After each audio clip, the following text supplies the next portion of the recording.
Two happy women bringing you inspiring stories, politics, pop culture, and lifestyle hacks, all with an eye to making our communities and our country a better place to live. It's the Happy Women Podcast with your hosts, Jen Horn and Katie Gorka. Thanks for joining us and welcome to another episode of the Happy Women Podcast. I know we're on a roll when I start losing count of which episode we're actually on, but that's just par for the course. We love having you here. I'm Jennifer Horn. I'm Katie Gorka.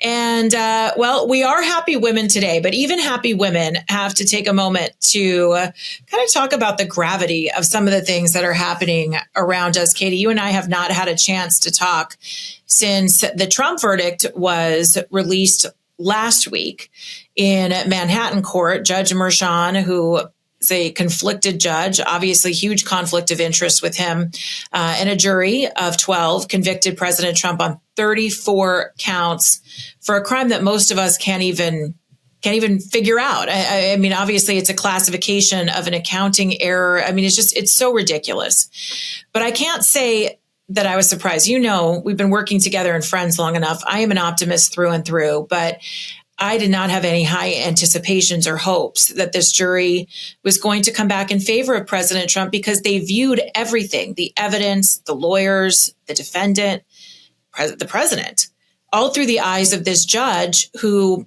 daughter has been a digital marketer for Democrats, taken $4 million from Adam Schiff to spread the Russian collusion hoax, took money to fundraise off of this very trial. And yet that judge was able to present the jury with the story he wanted them to hear. I can't say I was surprised by the verdict, but I can tell you I was very saddened by the verdict for our country. It's beyond any political party. This is about our country, our justice system, and it's disheartening. I have to say what I found most discouraging is just that there wasn't even one single person that was willing to stand up and say, no, wait. Now, let's talk about this. This is news. The fact that the Hunter Biden jury, they would not allow a single Trump supporter. Oh, and they wouldn't allow a single Trump supporter on the Trump trial. There's a lot of fairness in that. You know, the other thing that really, there are a couple of things that really stand out for me about just how unjust and ridiculous this is. So as one legal expert pointed out, the fact that even just the fact that there were 34 counts is because of the fact that would be as if somebody went into Bloomingdale's to shoplift. They're getting charged for shoplifting, but what they stole was 34 pairs of socks. So having 34 different charges. So let's talk about that's one thing. Then the other thing is somebody else reminded me because I had completely forgotten about this. This goes back to 2017. Do you remember there was like a $12 million hush fund paid by Congress, members of Congress, for sexual indiscretions? Yeah, for all of them. It was like a slush fund is absolutely right. That's a way to put it. That's right. And nobody's been held accountable for the accounting on that. And let's talk about hush money that Bill Clinton paid. Yeah. So it's again, just the absurd injustice of this. But what I do find heartening, because this is what, everybody I find is talking about, right? What happens next? Is he going to go to jail? My question was, can he be president from jail if they do manage to put him in jail? Yeah. Isn't that incredible? But what I'm hearing is that, first of all, so I thought initially that it couldn't go to the Supreme Court without going through, every level of the appeals process. But first of all, apparently that's not true. It is an extraordinary case. The fact that a former president for the first time ever has been found guilty of charges, and that he is the candidate. So it's obviously an extraordinary setting. And so these processes can be bypassed. But I also learned that the expectation now is that Trump will not go to prison, at least not in the immediate term. He's expected to remain free on bail pending his appeal, and that process will likely not play itself out until after Election Day. So okay, there's one little tiny ray of sunshine here. I know. And I hate to, because, again, I love to be the optimist and I love to give people the ray of hope. And yes, there is a ray of hope that he won't see jail time, but I do not trust this process. I do not trust this judge. I do not trust this DA who is going to have to give his recommendation on sentencing to Judge Mershon. Yes, I do think that there's a possibility they'll let the appeals process play out, especially when they've seen how much, because this is political, how much popularity and how much money President Trump has made off of this verdict. So I think that there's always that element. I do think it's interesting, though. I was listening to Mark Levin, who is he's a colleague of ours at Salem Radio. He is on the same station that I'm on in Los Angeles, where my morning show is heard.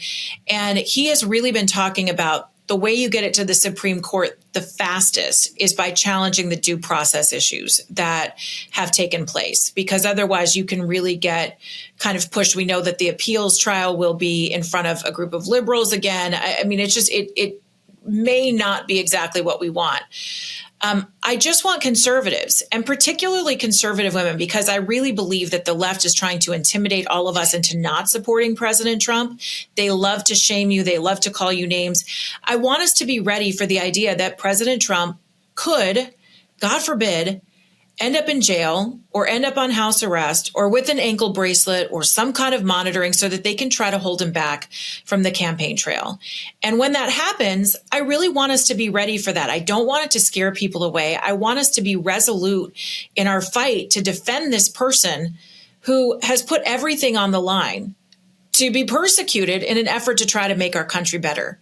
And I just think that, yes, it is possible, and I hope and pray that this appeal process works in his favor, and I hope and pray he never has to see one second of a jail cell. But I don't want us to be surprised, and I don't want people like Adam Schiff and Maxine Waters, who have been all over the Sunday shows talking about Trump supporters, to be able to intimidate us if that happens. I just want us to be prepared for any option that can come, because anything is possible, sadly, particularly with this judge and in this court. Yeah, I think the concern has to be either that they'll intimidate us or that they'll incite us. Right. We've learned that a very different set of rules applies to us as conservatives and Republicans as it does to Democrats. And so we may think that under our First Amendment rights, there are things that we can do that we really cannot do, because they will find a way to persecute us for it. So I agree with you. I mean, I think it's a very fine line, because in no way do I want people to stay silent. No. I had a group of friends over last night to talk about, how can they get engaged? Because everybody's so frustrated. So we had a really great talk about this. But I have to say the best moment for me of the evening was when this wonderful woman named Wendy, who is, I think, in her 80s, so energetic, just incredible, and so full of resolve. She worked for President Reagan. She came here from California, and she kind of, read us the riot act at the end of the evening. And she said, "You people here in Virginia, you're so polite. You're too polite. You need to be more, she said, you need to engage everybody. You need to engage your neighbors." She told us a really funny story about sitting in her hairdresser's, and she was so upset on Friday, I guess, after the verdict. And she just said, not knowing what anybody around her, what their political views were, she said, "Isn't it outrageous what they've done?" And the woman next to her says, "Wait, what did you say?" And she said, "Isn't it outrageous what they've done to President Trump?" And the woman says, "Yes, it is." And Wendy said, by the end of her session in the chair, she had 7 people around her, everybody upset over what they had done to President Trump. That's what we need. I know, isn't it? Wendy. We need that. And, it's also this idea, I think, that whether or not you're going to vote for President Trump, whether or not you're going to support him, you have to understand what's being done and why this court case was so flawed. And no one is going to get that anymore, because for a second, when CNN and MSNBC thought that the jury might go in a different way, they talked about that possibility. But now it's convicted felon Trump. So it's up to each and every one of us to make sure we're telling that story. And I have to tell you that as much as it's depressing and you watch the fallout, my immediate reaction was, he's out of that court. Now we get back on the campaign trail. The only thing that saves the country is if we go out there and we fight and we play hard and we're all engaged so that we can actually make a difference. The fallout to me has been incredibly inspirational. When you see the amount of money that people have been sending in small dollar donations, the big millionaires and billionaires who have been contributing to President Trump, people that you wouldn't normally see. We've got more actors coming out, finally, saying, forget Hollywood pressure. I'm just going to come out and say who I'm voting for. Seeing him go to the UFC and actually having people stand with him and take pictures with him and have the crowd chant USA. That's the kind of stuff that motivates me and keeps me going and tells me that we shouldn't just be looking into this lawfare bubble, into the DOJ bubble, that we should be looking at what real people are saying and doing about this. One of my favorites was the quote from Sean McGuire. This is a former Democrat donor and a partner at Sequoia Capital. He said it was lawfare that inspired his donation of $300,000. That's $300,000 from a former Democrat to President Trump. And apparently, Sean McGuire said on Twitter, I know this is going to upset some of my friends, but he said, quote, fairness is one of my guiding principles in life. And simply, these cases haven't been fair for Trump. And Amen. good for him.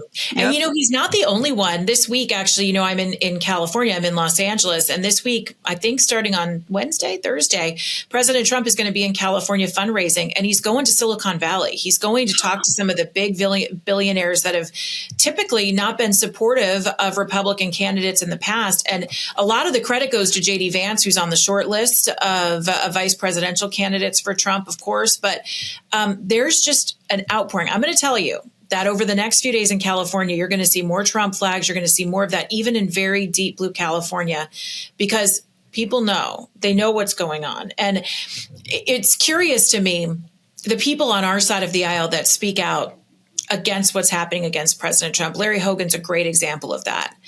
And I hear a lot from Democrats that our party is now, well, you have to pledge allegiance to Trump. That is nonsense. The people who say that, the people like Larry Hogan who speak out against President Trump, do not realize what this is really about. This is a full-blown attack on our country, on our way of life. And it's also a full-blown attack on people who dare speak out against those who just want to increase our power. And so I know your involvement in the GOP in Virginia, I'm so curious to know what people are thinking. If the party has united behind Trump, we still in California have a split between the grassroots and the establishment. But I feel like that gap is closing very, very quickly now. Yeah, that's absolutely been an issue here as well. So what we saw this past weekend, we had our state convention. So about 1,100 delegates gathered for some just internal elections, right? Leadership elections. But it was very interesting because it really seemed to me that the deciding factor came down to whether or not somebody supported President Trump. And it was the Trump supporters who won. Yeah. And the leadership of the party spoke with me about this afterwards, because this was my first convention. Mm-hmm. And you know that I'm only newly elected to the chair of the Fairfax GOP. So I don't have a long history with them of knowing, how they've been going. Because I've always just been sort of a volunteer at the grassroots. But the leadership of the RPV said to me, 4 years ago, the party, and 8 years ago, the party was much more divided between the Trump supporters and the Trump haters, let's say. But it's really come together in support of Trump now. And it was just so powerful to be sitting in a room with 1,100 people and to hear the people chanting Trump, Trump, Trump. And it's going to be, I can tell you, it's going to be interesting as well. Next year, we have a very important, our governor's election, because Governor Youngkin, by the Virginia Constitution, cannot run for a second term. You can only be a one-term governor here. It's just a 6-year term, right? Yeah, four. So it's only four. So one 4-year term, huh? Yeah, isn't that crazy? I know. I think it's kind of crazy, but anyway. So it's going to be very tough. The Democrats are desperate to get hold of the governor's mansion in Virginia. But what's really interesting is that our current attorney general, a Republican, and our current lieutenant governor, a Republican, are going to be going up against each other.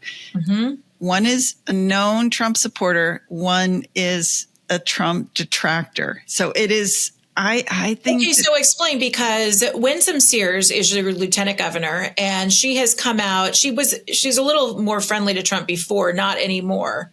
Yeah, she's your detractor, so she's been still strongly against Trump.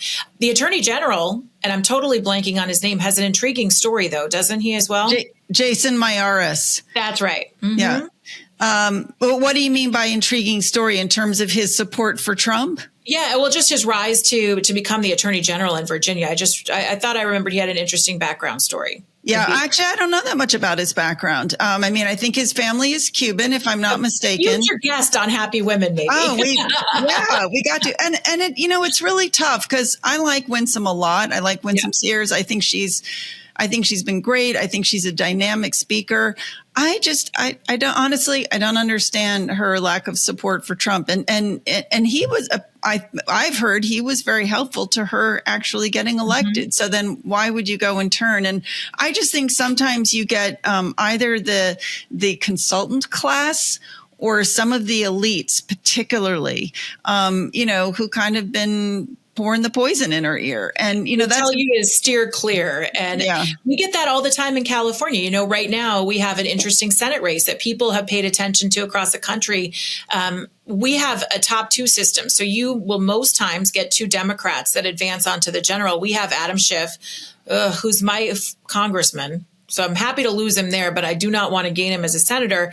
And then we have the former Dodger, the former Padre, Steve Garvey, who's running against him as a Republican. But I have been frustrated and been very open about that on the air because Steve Garvey is flip-flopping all around on where he stands with Trump. He said that he did vote for him, but he really, I feel like we need leadership to stand up and tell us who they voted for, why they voted for them. I don't want people to shy away from their support of Trump. I want them to fully explain it and make people get it. And that's what's so interesting. I want to share this video with you because I'm not sure that many of you have seen it yet, although it is going viral. We have a sheriff in Riverside County. There are many rumors that he may be running for governor in California next time around in 2026. His name is Sheriff Chad Bianco. Katie, you may have even met him before. He's come to many of our events.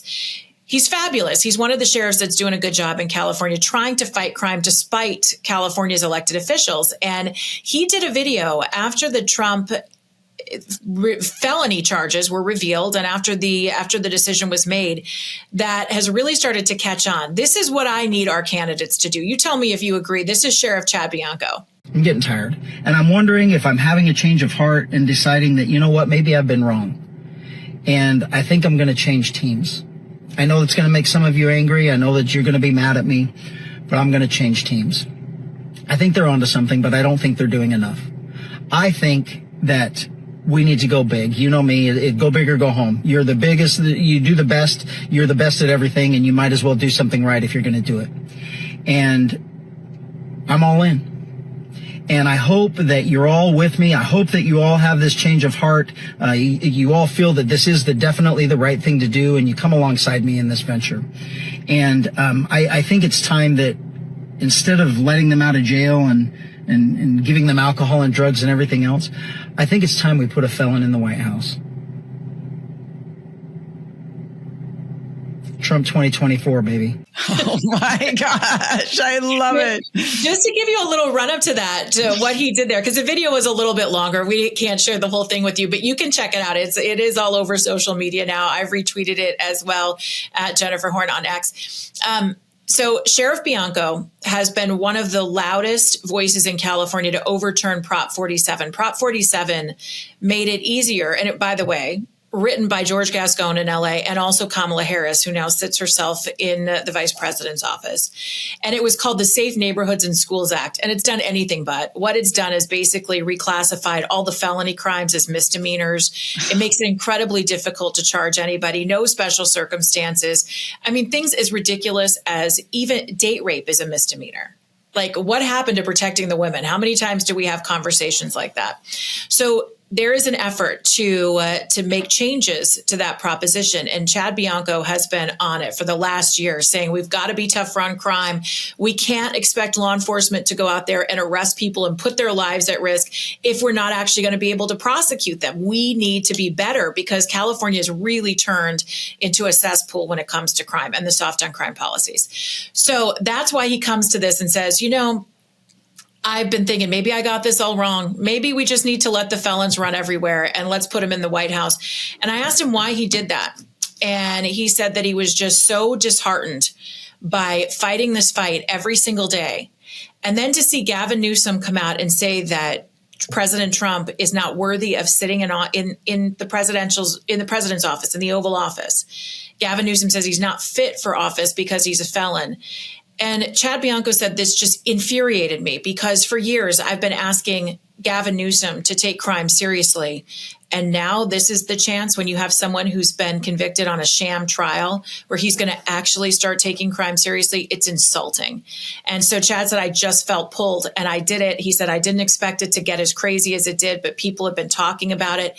And he games him because he looks like he's softening and he's going to try to flip. And then at the end, it's Trump 2024, baby. I love it. I mean, I just have to say as well, the hypocrisy of our leadership, the what was it, like a $12 million slush fund by members of Congress back in 2017 to for their own misbehavior. Yeah. Right. To make all of their sexual indiscretions go away. How come we're not hearing anything about the dodgy accounting in those cases? That's right. And things that President Bill Clinton did. I mean, come on. I don't know. I just find the hypocrisy outrageous. And I find the lack of leadership standing up and speaking out against it also a little disheartening. I mean, I know there are some who are doing a good job, but I think, anybody in this country who believes in the Constitution, who believes in the rule of law, who believes in the notion of impartial justice should be outraged at what's happened. You got to be bold. You have to be bold. And we need bold leaders. And we all need to take this with us and be bold in our own lives. Like your friend who's sitting in the hair salon talking about this. I mean, that's the kind of stuff that really matters. Now, switching gears just a little bit, because there's another big story that's been breaking. And it's completely, in my mind, performative. The Biden administration knows that they are losing when it comes to the border. I live in California. The border's wide open. You have young Chinese military age men that have been coming through in the tens of thousands, really unanswered for, not tracked into our country. We've seen the number of people coming into Texas and into Arizona. This is a huge, huge issue. And it has become the top issue for most voters. And, Democrats wanted to make it abortion. They want to make it reproductive rights, but it has truly become the border. So after getting a letter from a multitude of Democrats in Congress who think they might lose their seat, the Biden administration decided on Tuesday that they were going to finally come out with a plan. Now, I don't know about you. I prefer a dive bar to a nightclub. But I've seen the nightclubs in Vegas. I've seen them around Los Angeles, and I've seen those big bouncer guys that have the little clickers in their hand, and they let people in, click, click, click until they get to a certain number. And then they go, oh, we got to shut her down because the fire department will come and get rid of us. And they put up the velvet rope. So now, instead of Biden and instead of building a wall, Biden's team is now going to put a nightclub velvet rope up, it looks like, at our border, Katie. He says he's going to let in about 2,500 people seeking asylum every single day. And when that number is hit, then he's going to start turning people away, like we are the United States of America club. I mean, it's unreal. First of all, you're incentivizing the cartels to say, oh, you want VIP status? We can move you to the front of the line if you pay more, or if you do X, Y, Z to pay back your debts. I mean, this is a disaster of an idea. But yet this is what's being offered by the Biden administration, so they can say they look like they're doing something at the border. Yeah. And I just have to say again, as you know, I served for a time as the press secretary for Customs and Border Protection. So right. I got to travel to the border and I got to see it up close and personal. I got to go into the holding cells. I got to go everywhere. And I have to tell you, it was absolutely heartbreaking for me because it really underscored for me how our open door policy leads directly to the exploitation of children. Yeah. Because what you have happening is you have countless children who are being pushed into service to help people get across the border, right? Because we have this policy, we're not going to split up families. If you come with a child and you claim that that child is your child, you will not be divided as a family unit. And so this means just so many kids are being exploited. But then there is, of course, the other side, who actually are the people coming across. And I think there's a growing concern about it and growing evidence that this is going to be really bad for the United States. So I've been particularly interested in this one story because I'm about 45 minutes or an hour from Quantico, the Marine Corps base. And we had a really scary story here where two Jordanians, illegal aliens, both of them, one crossed in San Diego, the other overstayed a student visa. They pulled up to the gate of the base in Quantico, claiming to be Amazon delivery drivers, but then they didn't present any credentials, and they actually tried to force their way past the guards. So that's ongoing, the investigation into that. Have you heard anything about that? Because I was aware of that story when it happened, but there was also, I think, another one recently on your coast as well, where someone who is believed to be illegal was trying to push into some kind of government building. Maybe it was the Pentagon. I can't remember, but we hear about them and then those stories disappear. I want to know the motivation. What are these people trying to do? Is it a test run? You don't just have people pretending to be Amazon drivers driving into Quantico. It's not right. Well, and there are multiple stories. So I was talking to somebody who's in the military this weekend because, I was with all these Republicans down at the convention, and somebody was telling me there have actually been multiple instances of these kind of breaches that are not getting reported in the mainstream press. Here, there was another one, a Chinese illegal alien attempted to break into the Marine Corps Air Ground Combat Center, 29 Palms. That was back in March. Now, the Jordanians, all they're telling us right now is that they are in ICE custody awaiting deportation. Nothing more is being said about it. And, except for a tiny handful of places that are covering this story, mainstream press doesn't want to cover it. This doesn't fit with their narrative, so they're not going to cover it. Because for them, immigration is the right thing to do for their hearts, and they don't think about all of the offshoots. As you mentioned, one of the things that is extremely sad is not only the exploitation of children, but of women as well, who get put into the sex service, right? The sex trade, just to get into the country or to follow their kids into the country. The people who are becoming drug addicted because of all of the fentanyl that just comes across the border.